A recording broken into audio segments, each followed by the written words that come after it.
Right, hey guys, so your fork has just arrived back from the Cyclinic and we're going to unbox it and get it back onto the bike and show you all those basic steps, but in reverse to get you back on the trails in no time. Oh yeah. Oh, jelly beans, sick. Okay, so we pick up from where we left off in our removal video. Basically, we were talking about holding all the bits and pieces for your headset in or in order, I should say, so that when we go to put our fork back on the bike, it's going to be nice and easy. So before we chuck the fork back on, we're just going to give everything a bit of a wipe over and check. All right, so we're going to remove our little temporary fork here, holding all the bits and pieces that come out with it, and you might have some spaces, you might even have a bearing fall on the floor. That's okay for now. So we're just going to carefully let that hang there for a minute. Now this is a good chance to give everything a wipe in this area. You might want to remove the bearings completely and give them a bit of a service, or even replace them if they're feeling any grindiness at all. But give this area a really good clean. That's your top cap and your bearings, nice and clean, ready for the reinstallation. Now when we're reinstalling the fork onto the bike, we want to use plenty of grease. That's to protect the bearings and minimize or reduce or remove any creaking that you're going to get from this area. So the bottom bearing should just pop out by hand. We're just going to give that a little bit of a re-grease. Of course, again guys, bearings are a consumable part. If they are grindy or rough in any way, shape, form, just replace them. They're usually pretty inexpensive as well. So here we are, freshly serviced. Got our service sticker on the back here. And we're going to put a little bit more grease.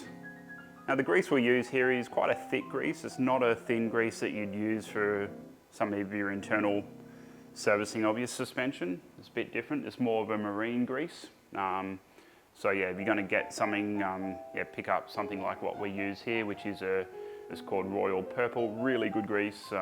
It'll last the test of time for headsets, bottom brackets, that kind of thing. So we're going to put the fork back up into the bike. Can get easy if you call a friend for this part to get a little bit of help. You'll feel the bearings will fit nice and snug. Next step will be putting your top cap and any spaces that you might have had with that top cap. Just enough till it stops by hand, not too much at this point. Next step, we're going to reinstall our brake caliper. So we'll unravel this little coil. Make sure your brake caliper is lined through the fork like this, not on the outside.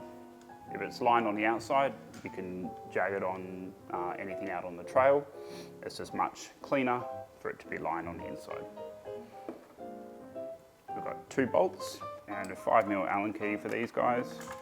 And we're just going to screw them in loosely by hand, basically until they stop on the caliper, and then we'll just wind it back about a quarter of a turn, just so that our caliper remains nice and loose. Next step will be to reinstall our little brake hose guide. Every brand will have one of these. They're all done slightly differently. The ones here on this RockShox fork just screws in nice and easily with a 2.5mm hex. You don't need to hang off that at all, just knit that one up, and that'll protect your brake hose. Okay, so next step, we're going to install our front wheel. So we've got our axle here. Now I'm going to put the same type of grease, just a light thin film of grease on that axle. Using the 6mm Allen key, we'll tighten that one back up. Now there is a torque setting on your axle. Best to follow that if you're heading back out onto the trails. Using a torque wrench, we have a couple of different sorts. You can use electronic ones or just your analog style ones. Great to use one of those in general on your axles. All right, at this point in this project, I'm getting a bit peckish.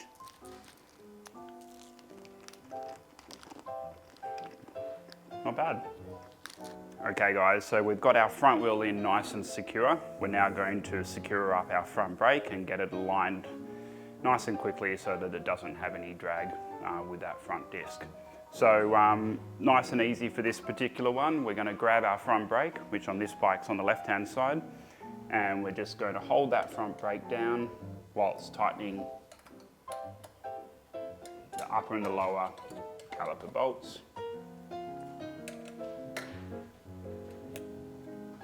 And then when we test it, that should spin nice and freely without any drag.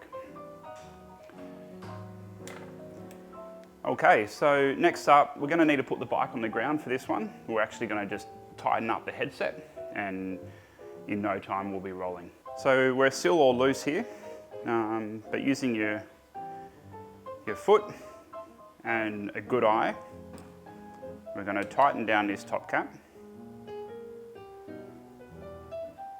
Just firmly until we hit our front brake and we don't feel any rocking forward and back. Now, if you're really picky, you might want to align any graphics on top of your stem top cap or your headset to make sure they align either forward, backwards, or out to the sides. So once you're happy with your alignment, it can require a little bit of knocking forwards and back just to get your front wheel perfectly straight. Looking down your top tube of the bike, we're then going to tighten our stem. So I'm just going to tighten these lightly using a 4mm Allen key. This one's really important, guys, using a torque wrench to tighten those stem bolts down to the appropriate torque. So last but not least, we're going to put our mudguard back on. I find this step easiest to do at the very end if yours is either a zip tie mudguard or one of these plastic ones. And there you have it. We are ready to shred.